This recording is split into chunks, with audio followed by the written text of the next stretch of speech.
the spirit of Indonesia. Smart FM.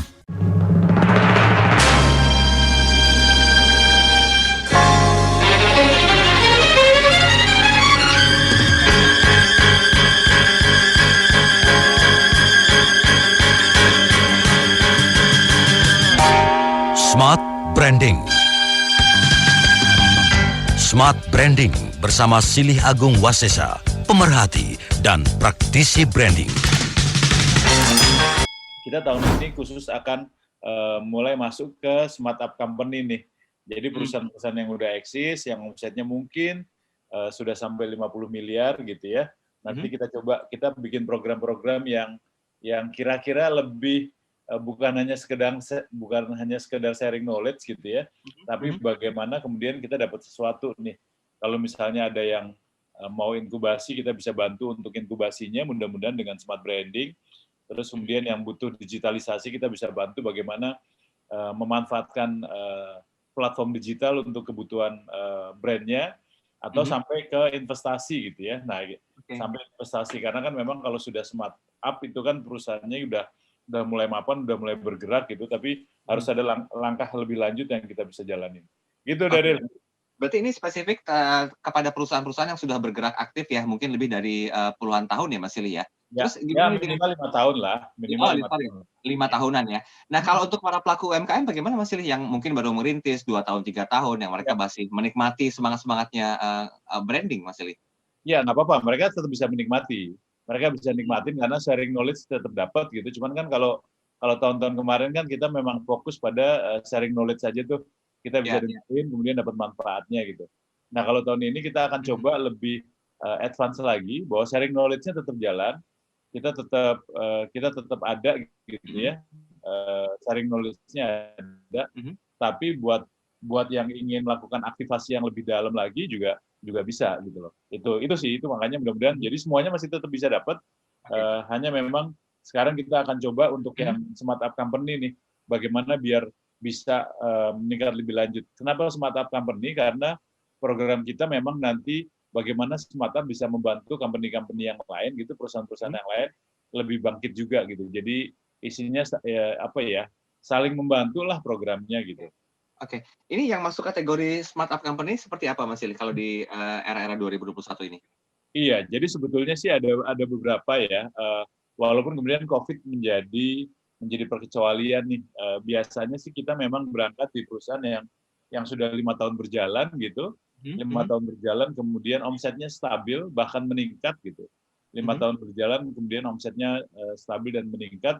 Mungkin jumlah omset sih relatif gitu ya. Kita nggak membatasi apakah 5 miliar, apakah 10 miliar, apakah 50 miliar. Gitu. Tapi yang penting adalah selama 5 tahun tuh minimal omsetnya bisa stabil dan menjaga itu. Itu yang pertama. Yang kedua yang paling penting adalah sebetulnya kita sedang mencari smart up company yang bisa memberikan solusi buat lingkungan sekitarnya. Itu yang paling penting. Jadi memang keberadaan usahanya itu sudah menjadi solusi, bukan sekedar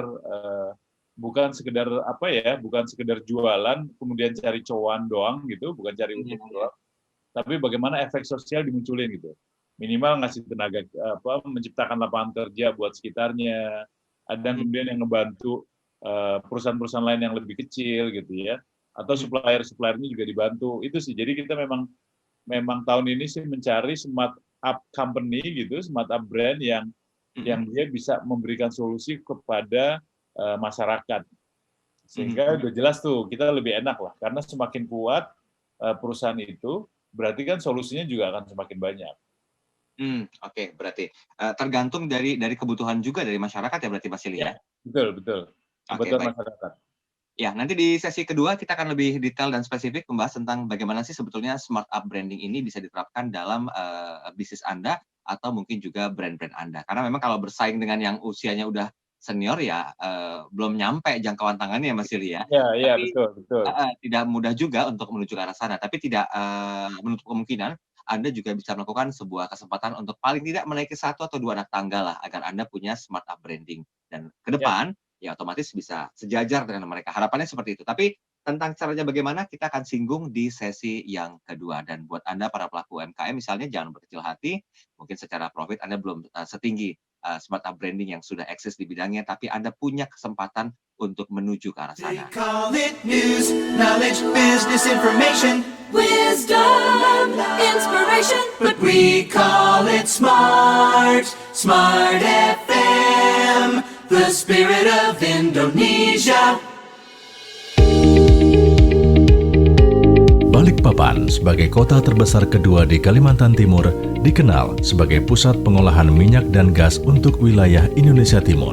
Dipadati penduduk dari berbagai kalangan yang membutuhkan lebih dari sekedar hiburan. Smart FM, the spirit of Indonesia. Smart FM hadir dengan tagline The Spirit of Indonesia, menjadi semangat bagi perubahan yang positif dalam segala aspek kehidupan.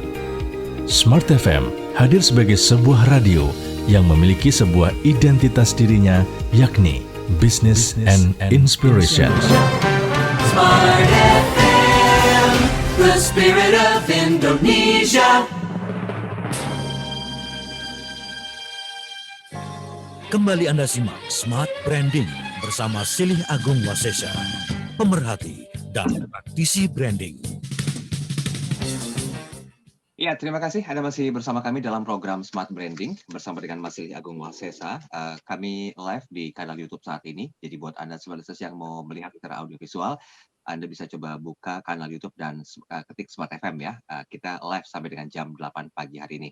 Tema kita tentang Smart Up Branding dan tadi sudah dijabarkan bahwa ada kesempatan sebetulnya yang bisa dilakukan sama para startup yang ada di Indonesia, entah itu para pelaku UMKM yang baru berusia 3 tahun, 4 tahun, bahkan 5 tahun, hingga bisa merasakan nikmatnya berada di puncak atas ya, seperti yang dirasakan sama brand owner yang sudah eksis di bidangnya mungkin belasan atau puluhan tahun. Tapi ini menjadi sebuah PR besar Mas Silih. Kalau kita punya mimpi yang tinggi itu kan harus juga menggapai anak tangga yang cukup banyak, sehingga angin semakin tinggi di atas juga semakin menggoyahkan gitu loh. Boleh nggak Mas Silih di-sharingkan tentang step-nya itu seperti apa kira-kira? Sehingga ini menjadi sebuah acuan atau benchmark ketika smart up branding ini tidak hanya bisa dimiliki oleh para pemilik brand yang sudah eksis di bidangnya selama belasan puluhan tahun, tapi yang kecil-kecil pun bisa melakukan hal itu Mas Silih.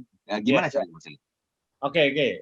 Jadi ada 4 tahapan sebetulnya. Ada 4 tahapan dari yang nanti mudah-mudahan dalam setahun gitu kita bisa lakukan secara konsisten gitu ya. Yang pertama adalah sebetulnya kan kita harus melihat ke diri sendiri gitu ya. Istilahnya financial health lah. Kita harus cek dulu nih. Kita harus cek kesehatan keuangan kita dulu kayak apa gitu. Itu yang pertama ya, yang kita sebut. Nanti kita akan melakukan kurasi kira-kira bagaimana menjadikan smart up branding kita tuh menjadi udah siap dalam kesehatan. Itu penting. Kesehatan keuangan ya.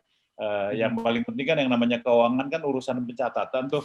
Nah, kita udah punya belum cash flow udah punya cash flow balance sheet belum gitu ya. Kita udah punya neraca keuangan atau belum. Itu penting karena kadang-kadang dengan adanya neraca keuangan dengan pencatatan itu kita bisa jadi tahu sebetulnya kekayaan kita ada seberapa sih gitu ya. Yang kedua, kemudian penempatan dana kekayaan atau dana perusahaan kita buat apa aja itu ada semua gitu. Ini yang pertama kita lakukan. Kenapa ini penting? Ya karena dari situ tulang punggung brand itu akan berjalan. Kita bisa tahu bahwa perusahaan kita bisa berkelanjutan apa enggak itu bukan sekedar bahwa perusahaan kita untung apa enggak. Tapi bagaimana penempatan hasil keuntungan itu. Yang paling gampang deh misalnya gitu ya. Kalau misalnya kita udah punya balance sheet, udah punya neraca keuangan, kita punya tuh di situ satu kolom yang namanya depresiasi. Depresiasi itu setiap barang-barang yang kita beli untuk melakukan produksi, nanti setiap tahun mengalami depresiasi. Mengalami depresiasi, katakanlah untuk 2 tahun, untuk 3 tahun, untuk 5 tahun gitu ya. Nah, itu pada saat barangnya sudah jatuh tempo, udah 3 tahun gitu ya, kita udah punya budget untuk ngeganti barang itu.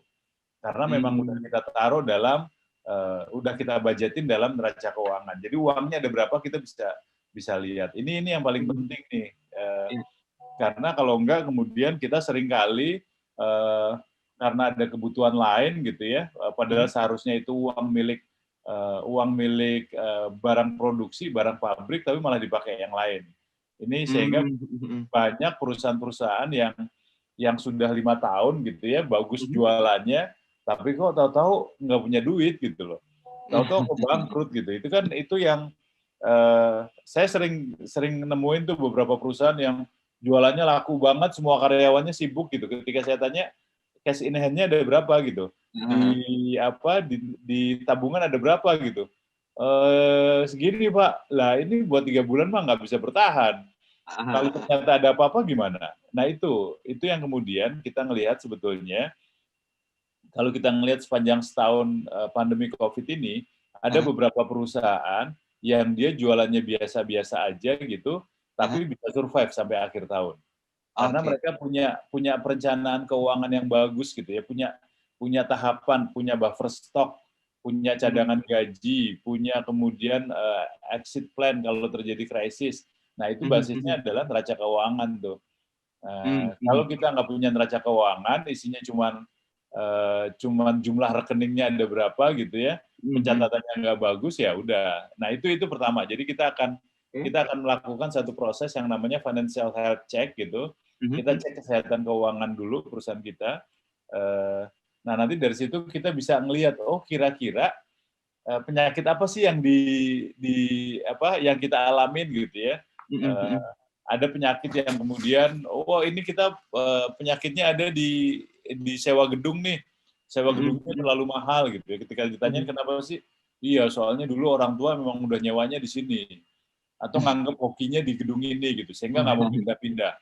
Wah padahal gedungnya boros, banyak pengeluaran gitu. Nah kan itu jadi nggak make sense gitu ya. Atau ada juga kemudian yang harus ngerawat satu produk, yang harus memproduksi satu produk yang sebetulnya produknya nggak laku-laku banget gitu loh.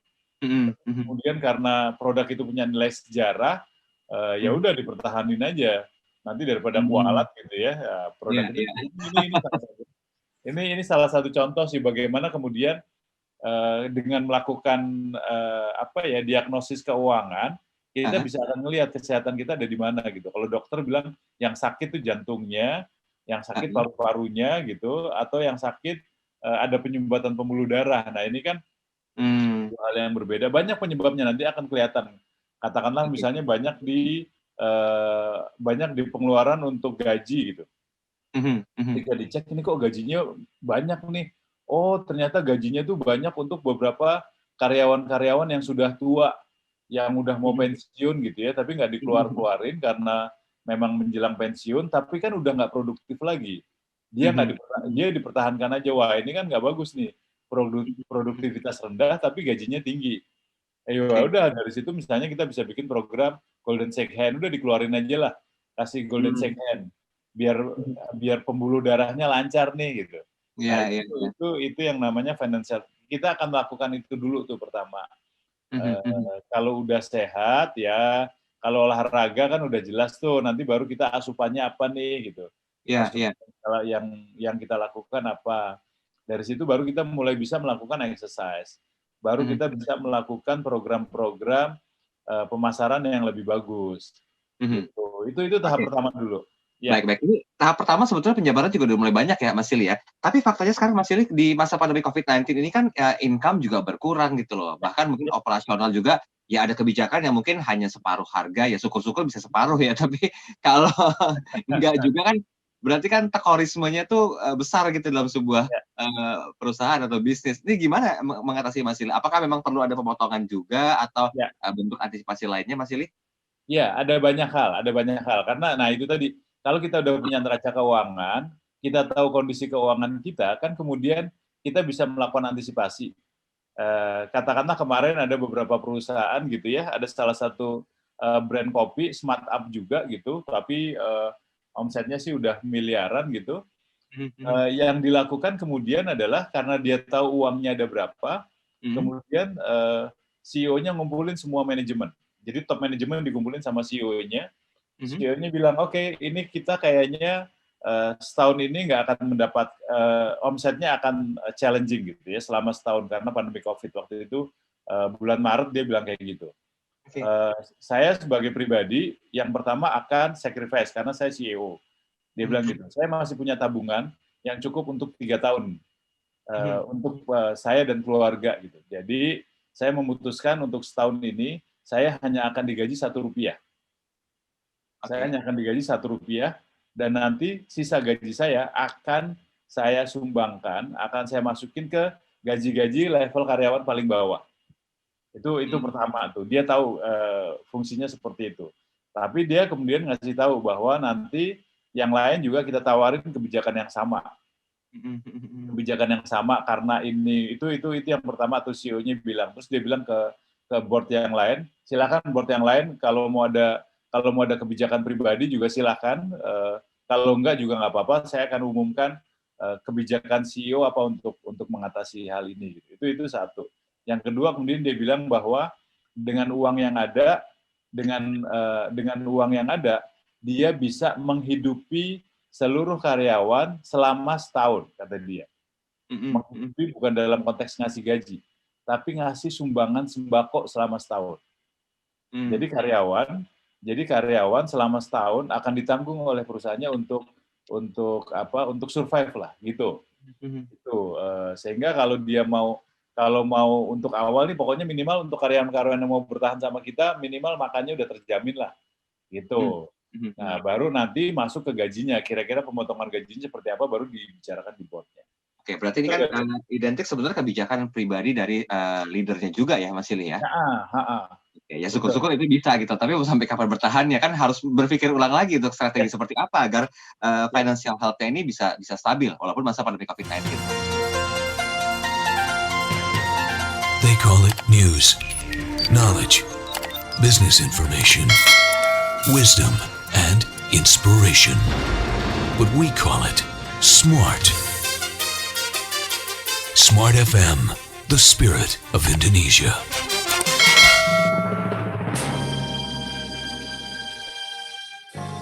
Kembali Anda simak Smart Branding bersama Silih Agung Wasesa, pemerhati dan praktisi branding. Terima kasih Anda masih bersama kami dalam program Smart Branding. Smart Up Branding, itu tema bahasan kita bersama dengan Mas Silih Agung Wasesa di virtual meeting kami. Dan silakan bagi Anda yang mau berinteraksi di WhatsApp, kami sudah buka line komunikasi di 0812 11 12 959. Oke, yang pertama tadi adalah cek financial health ya, atau kesehatan keuangan Anda itu harus dicek. Walaupun di masa pandemi COVID-19, sepertinya ini belum bisa berangsur normal ya, walaupun vaksin COVID sudah ditemukan, tapi ya masih mengundang pro dan kontra di sana-sini Mas Silih. Kita lepas dari pembahasan itu ya, tapi kalau dikorelasikan, ini impact-nya tuh kuat gitu terhadap kemajuan bisnis, kelancaran usaha, sampai pergerakan ekonomi secara keuangan atau finansial dari sebuah perusahaan atau brand sendiri. Nah, kita masuk poin yang kedua Mas Silih, silakan. Ya, itu financial health check gitu ya. Nah, terus habis itu kalau memang kemudian kita sudah bagus financial health-nya, nanti kita akan datengin tim financial business planner sendiri gitu. Timnya memang udah teruji karena dia udah megang beberapa perusahaan-perusahaan global. Nah, baru dari situ kita masuk ke area gym tuh. Kita masuk ke inkubasi. Kita latih tuh kira-kira setelah semua otot tadinya udah bagus semuanya, dibenerin gitu ya, kita tahu kelemahannya ada di mana, nah kita melakukan inkubasi. Bagaimana kemudian perusahaan itu, smart up branding yang kita punya, kita siapkan untuk berlari lebih cepat. Itu yang penting tuh di inkubasi. Nah, kalau inkubasi itu seperti halnya kita latihan, ya mau nggak mau, owner-nya harus ikutan. Owner-nya harus belajar mecahin otot-ototnya biar jadi gede gitu ya. Terus kemudian dia harus lari biar asupan oksigennya jadi tinggi gitu ya, sehingga endurance-nya bagus. Nah, kalau dalam branding kita lihat sebetulnya bagaimana sih sebetulnya solusi yang bisa dia hasilkan nih ke lingkungan masyarakat. Nah, nanti kita masukin ke camp sana gitu. Tapi memang secara jumlah nanti kita diskusiin dulu nih berapa yang bisa ikutan untuk financial health check yang kita bantu cek kesehatan keuangannya. Habis itu kemudian berapa yang bisa masuk ke pelatihan, bisa masuk ke inkubasi. Nah, ini penting nih, karena nanti bagaimana setiap brand yang ada itu niatnya kita gali nih, inkubasinya sampai seberapa jauh sih bisa dilakukan gitu ya. Kan kalau dalam masa inkubasi itu kan ada beberapa syarat tuh kalau masuk ke camp pelatihan. Ada beberapa syarat seberapa jauh sih komitmen yang dia bisa lakukan gitu. Terus kemudian tujuannya seperti apa. Karena kan nggak semua orang punya punya perusahaan itu punya tujuan yang sama-sama jualan plasticware misalnya, tapi yang satu dia cuman ya saya pengen nerusin pabrik punya ayah saya doang gitu. Tapi ada yang bilang, wah ini saya kalau bikin plastik soalnya orang-orang di kampung jadi bisa jualan plastik nih, dia bisa praktis. Nah kan itu dua hal yang berbeda. Nah ini juga akan masuk ke masa inkubasi nih, kita akan seleksi kira-kira siapa yang bisa untuk masuk ke ruang inkubator bisnisnya nih. Sehingga dari situ kita siapin. Nah, mudah-mudahan kemudian kita akan menemukan smart up baru yang kemudian akan bermanfaat buat lingkungan sekitar. Gitu. Oke. Mas, kalau bicara masalah masuk inkubasi, ini kan berarti kan cost lagi ya. Ini kita bicara masalah fakta di pandemi COVID-19. Ini berarti perlu ada extra cost juga atau bagaimana Mas Silih yang harus dimasukkan ke dalam anggaran atau budgeting perusahaan? Oke, ini pertanyaan yang menarik nih. Ini pertanyaan menarik. Sekarang sedang digodok sebetulnya karena beberapa kebiasaan biasanya no pain no gain gitu ya. Ketika kita kasih gratis gitu, malah yang datang nggak semangat. Karena gratis kan udahlah gratis ini gue semaunya aja lah, bisa datang bisa enggak gitu. Sehingga kemudian kita berharap kemudian ada harga yang harus dibayar. Ada harga yang harus dibayar gitu. Nah, cuman bentuk harganya seperti apa, itu yang kemudian masih kita godok nih dari apakah kemudian harga yang dibayar adalah sejumlah investasi uang yang harus dia masukkan ke inkubasi gitu, atau harga yang harus dia bayar adalah sejumlah komitmen perkembangan perusahaan yang dia lakukan gitu. Ini masih menjadi pilihan karena beberapa perusahaan besar sih sudah niat untuk bantu gitu, untuk melihat gitu selama smart up branding yang dibantu memang beneran, memang serius gitu ya. Karena kan memang selama setahun ini ketika semua pihak BUMN, pemerintah, perusahaan swasta melakukan program buat UKM gitu kan, sekarang mau nggak mau kita harus mengakui muncul UKM plat merah nih. UKM yang muncul cuma pengen ngambil dana doang gitu ya, tapi begitu dana dapat dianya nggak kerja. Kan ini repot juga tuh. Nah, sekarang kita lagi memang milih smart up company yang memang benar-benar untuk dijadikan perusahaan-perusahaan global lah. Gitu. Oke, berarti tetap aja ujung-ujungnya no time for freelance ya sebetulnya. Iyalah, harus ada harga yang harus dibayar. Harus ada. Apakah harganya bentuknya rupiah atau komitmen? Nah itu kita lagi coba godok lagi. Oke, baik. Nanti kita diinformasikan bagaimana Mas Silih bisa memfasilitasi semua hal yang disampaikan ini ya Mas Silih ya. Ya, oke. Oke, baik. Kita ke WhatsApp dulu. Ini sudah ada Ibu Listin. Selamat pagi Mas Silih dan juga Mas Daril. Kalau bicara masalah startup yang baru berusia 4 tahun di masa pandemi COVID-19 ini kan agak cukup ngap untuk bisa mendapatkan profit Mas Silih. Nah, bagaimanakah caranya para pelaku UMKM yang masih berusia muda ini itu tidak layu dan tidak runtuh begitu saja karena tidak kuat menahan gempuran dari pandemi COVID-19 secara ekonomi dan juga finansialnya pun masih berantakan. Nah, tipsnya bagaimana Mas Silih agar paling tidak bisa bertahan, syukur-syukur bisa lompat ke jenjang yang lebih tinggi? Oke, makasih Mbak Listi. Ini pertanyaan yang semuanya pasti membutuhkan jawaban nih ya, semua UKM ya. Karena kan kalau bicara pandemi COVID ini kan market tuh kemudian menjadi berubah total. Mau nggak mau yang pertama yang harus kita lakukan adalah sikap bertahan kita dulu nih. Sikap bertahan dalam pandemi COVID. Bertahan, tadi seperti yang saya bilang ketika salah seorang CEO kopi gitu, yang dia pertahankan pertama adalah justru bukan dirinya sendiri. Yang dipertahankan adalah bagaimana tenaga kerja yang ada di UKM itu. Itu yang pertama tuh niatan awal dulu nih gitu ya. Memang banyak UKM yang kemudian jangankan mempertahankan karyawan, mempertahankan dirinya juga nggak bisa gitu. Kami kemarin salah satu komunitas kami tahun kemarin itu justru malah bikin paket sembako gitu untuk beberapa UKM yang memang nggak bisa untuk bertahan gitu ya. Tapi sebagian besar kemudian kita kumpulin bareng, mental set-nya dulu yang harus dilakukan. Mental set-nya itu harus dibina. Karena ini penting, yang harus dibangun. Karena kalau enggak, kemudian dia frustasi, padahal sebetulnya dia masih bisa bertahan. Apa yang dilakukan dengan mental set tadi, bahwa ya udah memang ini COVID itu bukan kesalahan kita gitu loh. Jadi ya mari nggak usah saling nyalahin programnya, ya udah kita karena COVID menciptakan perubahan, ya kita ikut berubah. agile. Kita harus berubah, kita harus move on. Kira-kira apa yang harus dilakukan untuk bisa bertahan. Itu. Nah, yang satu adalah tadi kondisi keuangan. Udah yang paling fair deh. Keuangan kita bisa bertahan untuk berapa lama sih dengan kondisi paling ekstrim? Katakanlah nggak ada yang beli produk kita gitu ya. Itu satu. Yang kedua adalah dari produk yang ada. Dari produk yang ada, ini apa yang bisa kita lakukan terhadap produk ini?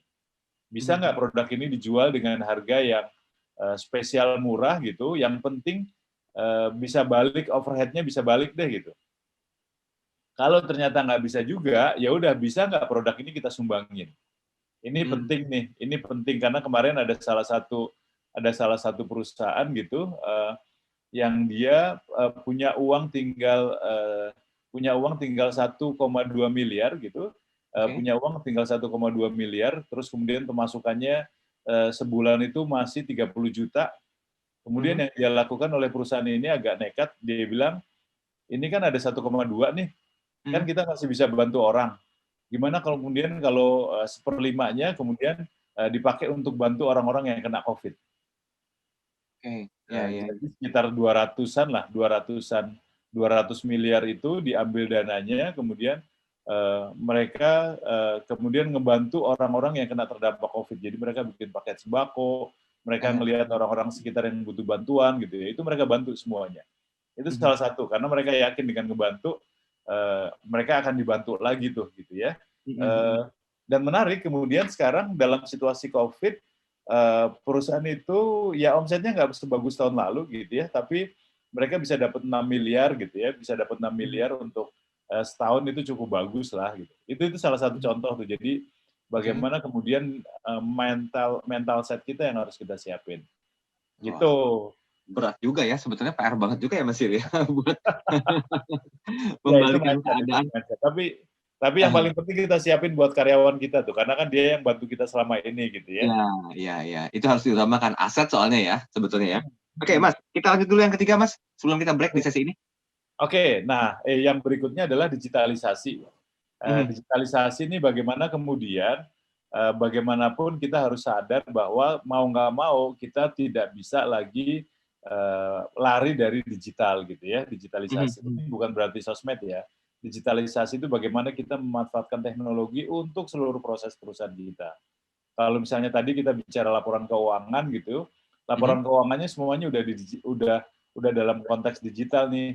Jadi CEO-nya ada di mana, direksinya ada di mana, dia bisa setiap saat bisa ngintip perkembangan perusahaannya dari laporan keuangan yang ada secara real time. Itu satu tuh. Kalau kemudian dia punya cabang di seluruh Indonesia, bagaimana pergerakan cabang di seluruh Indonesia itu juga bisa dilihat, termasuk distribusi barang, termasuk kemudian produktivitas sales-nya yang terjual berapa gitu ya, itu udah sampai ke digitalisasi. Nah nanti buat smart up company yang terpilih gitu ya, kita akan kasih kesempatan untuk melakukan digitalisasi nih.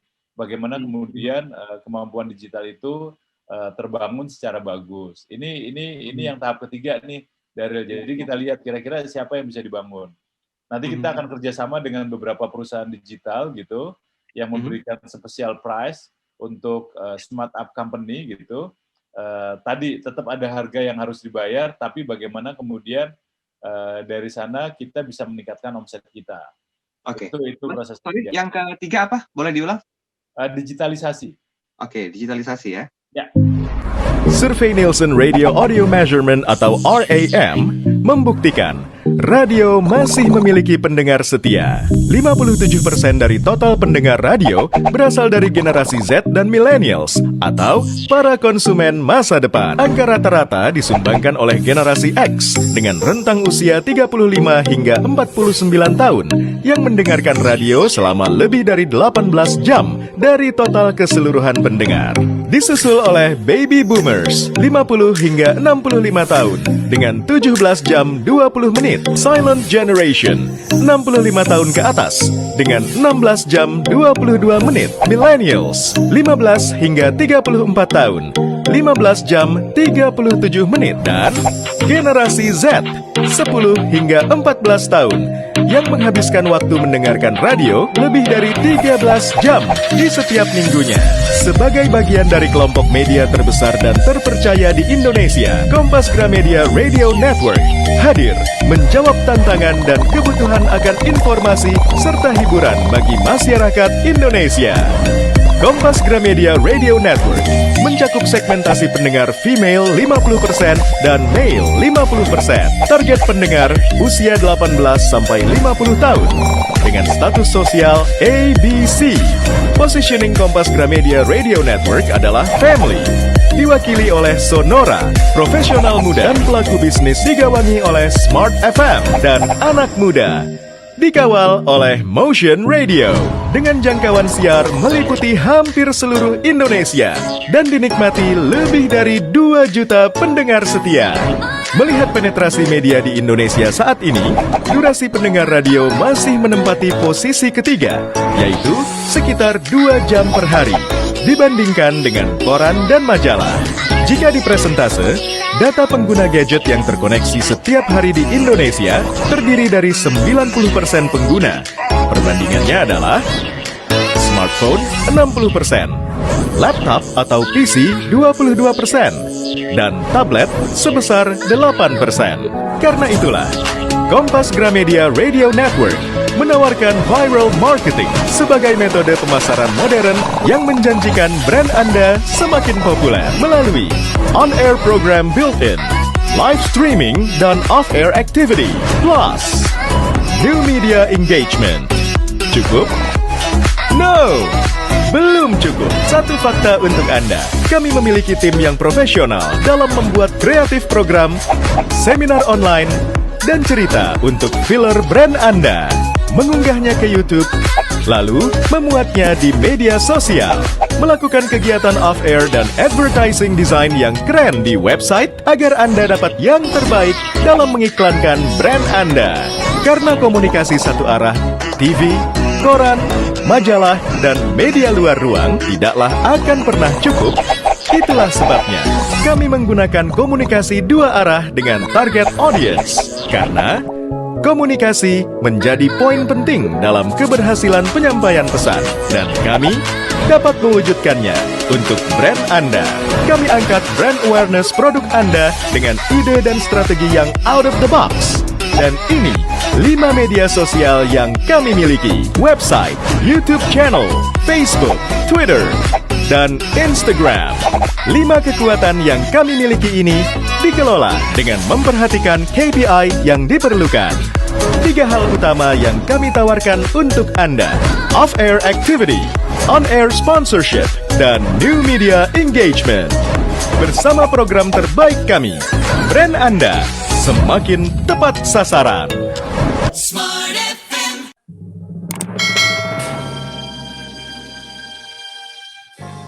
Kembali Anda simak Smart Branding bersama Silih Agung Wasesa, pemerhati dan praktisi branding. Ya, kita sudah sampai di sesi yang terakhir dalam program Smart Branding tentang Smart Up Branding ya. Walaupun mungkin secara teoritis ini agak terdengar begitu rumit ya, tapi ketika nanti mungkin Anda melaksanakannya dengan passion, pastinya berharap agar bisnis Anda bisa go to the next level, ini akan jadi mudah sekali. Memang step by step-nya itu agak sedikit rumit karena memang didukung dengan masa pandemi COVID-19 yang masih belum usai ya Mas Ili ya.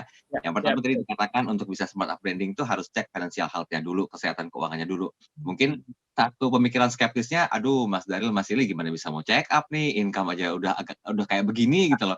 Banyak lah mungkin kebenaran-kebenarannya, tapi dengan metode yang disampaikan Mas Ili tadi, ketika masuk ke financial plan dengan melakukan sebuah inkubasi, ini akan lebih terstruktur ya sebenarnya Mas Ili ya. Bisa tahu gitu loh do and don't-nya seperti apa. Nah, setelah itu poin ketiga adalah digitalisasi. Nah, Mas Ili kalau bicara masalah digitalisasi kan mungkin berapa persen kira-kira para pelaku bisnis yang sekarang udah menerapkan total digitalisasi ini di Jakarta lah skup sempitnya? Belum banyak sih ya, tapi kalau tergantung level digitalisasinya gitu ya. Digitalisasi yang paling sederhana itu kan karena finance gitu ya, itu alat kasir tuh, mesin kasir tuh bagaimana ada uang yang masuk, uang masuk lah terutama dari pembelian, itu kan yang paling simpel. Itu sih kayaknya sih hampir 70% lah smart up company yang ada di Jakarta itu udah punya smart up kasir, karena kan sekarang banyak apa ya, brand-brand yang memang menyediakan untuk alat kasir tuh, satu alat paling langganannya sebulan cuman 100.000, 150.000 gitu ya. Nah itu sudah banyak, tapi kan masih banyak lagi kebutuhan yang lain tuh. Kemudian dari situ masuk ke neraca keuangan. Bisa nggak dari pemasukan yang ada di kasir hari ini, kemudian langsung didigitalisasi masuk sebagai ke neraca keuangan. Jadi uang masuk hari ini berapa gitu. Terus kemudian yang dari dapur, kan kemudian ada belanja hari ini, belanja modal berapa, kemudian belanja alat-alat produksi berapa, itu juga udah langsung bisa masuk secara digital. Itu kan itu butuh digitalisasi. Nah, kalau sampai kemudian nyatet pengeluaran gitu secara digital itu masih sedikit. Nggak sampai mungkin 15% aja udah bagus gitu ya. Rata-rata sih mereka neraca keuangannya sudah oke, sudah bagus, tapi ya kalau kita mau ngelihat masih harus buka laptop dulu tuh baru bisa ngelihat. Harus minta tolong diprintin gitu. Jadi belum ada, masih sangat sedikit yang punya laporan keuangan secara secara real time yang kita bisa ngelihat. Gitu sih dari sana sih. Itu baru pada level itu. Kemudian nanti distribusi produk juga ada. Distribusi produk, bagaimana kemudian produk dari gudang kita lariin ke mana, ke beberapa distributor, catatannya kayak apa. Kemudian dari setiap distributor jualannya berapa gitu kan, itu juga masih sedikit yang punya kayak gitu. Nah, nanti kita arahkan akan digitalisasi sampai ke sana. Di luar dari digital marketing ya, Daryl ya. Digital marketing beda lagi. Oke. Yang terakhir apa, Mas Silih? Ya, yang terakhir baru kemudian bagaimana kita melakukan investasi smart up kita itu menjadi perusahaan yang layak untuk diinvest. Layak diinvest itu bukan berarti bahwa kita harus ngundang investor gitu ya. Tapi layak diinvest itu kemudian tadi kan kita udah ngecek di awal tuh kesehatan keuangan kita kayak apa tuh. Nah, kemudian setelah melakukan latihan, kemudian kita melakukan digitalisasi, kita melakukan beberapa kegiatan, sampailah kemudian kita sampai pada bahwa kita udah sehat belum nih untuk diinvest. Jadi orang begitu melihat tuh, wah badannya tuh udah bagus gitu ya, wajahnya udah cantik, udah ganteng gitu. Orang jadi tertarik untuk membeli perusahaan kita. Tapi lagi-lagi belum tentu harus diinvest gitu ya. Kita akan coba mudah-mudahan Bursa Efek juga punya program untuk bagaimana membantu IPO gitu, sehingga kalau kita udah bagus perusahaannya, udah kuat gitu ya, keuangannya udah kuat tuh dalam arti strukturnya ya. Nah, baru kita mau masuk ke bursa saham apa enggak? Atau kita mau invest terhadap investor-investor yang terbatas gitu. Nah, ini yang menarik yang keempat, yang investasi ini, Daryl, karena nanti juga kita akan coba buat para investor-investor amatir yang duitnya nggak banyak gitu ya. Investor amatir tuh duitnya nggak banyak, atau banyak para pensiunan gitu yang dapat uang pensiunan 5 sampai 6 miliar gitu. 5 sampai 6 miliar, tapi waduh ini gimana ya, bingung. Karena kalau mau asal invest tahu-tahu bodong gitu. Dan banyak itu kasusnya ketipu tuh karena uangnya cuma terbatas, padahal itu uang pensiun tuh wah udah jadi harusnya hari tua senang gitu ya. Ini jadi meriang gitu kan ini. Nah, kita bisa paduin juga tuh buat para pensiunan, buat yang investor amatir yang uangnya nggak seberapa gitu tapi mau belajar invest. Nah, kita udah siap punya portofolio perusahaan-perusahaan yang sudah dididik secara benar. Gitu sih. Baik. Berarti ini 4 poin penting yang harus dilakukan ya sebetulnya ya untuk bisa mendapatkan satu predikat yaitu smart up branding ya, Mas Silih. Nah, pertanyaan terakhir mungkin Mas Silih yang mungkin jadi inti pembahasan kita. Bagaimana Mas Silih dan juga tim bisa memfasilitasi dari keempat ini gitu loh, Mas? Apakah mungkin juga harus melewati sebuah program-program tertentu sehingga banyak smart business yang rasa wah walaupun pandemi COVID-19 ini bukan jadi halangan sebetulnya, tapi merupakan sebuah peluang dan juga tertantang untuk bisa paling tidak melawan keadaan inilah agar tidak terpuruk dengan ekonomi yang minus ini. Gimana Mas Silih? Betul, kan ini era kolaborasi ya. Jadi mudah-mudahan ini akan jadi yang pertama buat Smart FM gitu. Kita akan kolaborasi dengan program-program lain tuh. Nanti kita akan kerjasama dengan Pak Hadi gitu, yang ada di Smart FM juga gitu. Kita akan kerjasama dengan smart syariah gitu. Kita akan coba untuk kira-kira bagaimana membangun sebuah kolaborasi. Itu pertama, kerjasama dengan program-program lain yang di Smart FM gitu. Kemudian kedua, kita juga akan kerjasama dengan beberapa perusahaan-perusahaan yang memang punya komitmen untuk mengembangkan smart up gitu ya. Ada provider itu digitalisasi yang dia sudah menyiapkan prosesnya semuanya, yang khusus disiapkan untuk perusahaan-perusahaan smart up gitu ya. Itu juga udah siap semua gitu. Tinggal nanti program model ininya nih, model kolaborasinya kayak apa nih yang kita bisa lakukan gitu. Jadi ini saatnya untuk kolaborasi, bukan saatnya lagi untuk jalan sendiri-sendiri gitu ya. Tapi dengan kolaborasi kita bisa bertumbuh bareng. Jadi mudah-mudahan habis ini smart branding bukan hanya sekedar sharing knowledge aja gitu, tapi juga bisa saling sharing profit lah. Gitu. Baik. Kolaborasi itu menimbulkan satu kekuatan dan juga komunitas yang simbiosis banget ya Mas Silih ya. Benar. Lebih kuat lagi. Baik. Mas Silih, kita masih punya waktu 3 menit. Ada satu email korespondensi untuk tahu lebih jauh tentang program dan konsep baru ini, Mas Silih? Oke, boleh sementara bisa kirim email ke silih@corner.id gitu ya, silih @corner-nya double N, KONNER.id. Nah, nanti silakan kalau ada masukan, kalau ada insight gitu, kirim ke sana dulu gitu, sambil kita menyiapkan programnya biar lebih matang lagi 2 minggu lagi. Gitu. Oke, silih@corner.id ya, baik. Nah, silakan untuk Anda para pemilik brand yang ingin berinteraksi langsung, konsultasi, atau mungkin juga ingin ikut program-program yang disiapkan sebagai program tahun baru di 2021 ini, Anda bisa coba kirimkan email ke silih@corner.id. Sekali lagi saya ulangi, silih@corner, KONNER.id. Mas Silih, 1 menit deh boleh kita summary-kan smart up branding itu seperti apa? Oke, jadi smart up branding ini sebetulnya adalah proses yang selama ini dijalankan oleh brand-brand besar gitu ya, oleh perusahaan-perusahaan besar, oleh global company untuk maju dan bertahan gitu. Dan sekarang saatnya yang memanfaatkan metode ini bukan hanya perusahaan-perusahaan besar lagi, tapi perusahaan-perusahaan menengah juga saatnya harus bertahan dengan itu gitu ya. Mudah-mudahan kita akan mengundang beberapa pemain-pemain global yang memang selama ini membantu beberapa perusahaan global menjadikan semua smart up company gitu menjadi punya agility, punya kemampuan untuk bertahan dan berkembang secara luar biasa.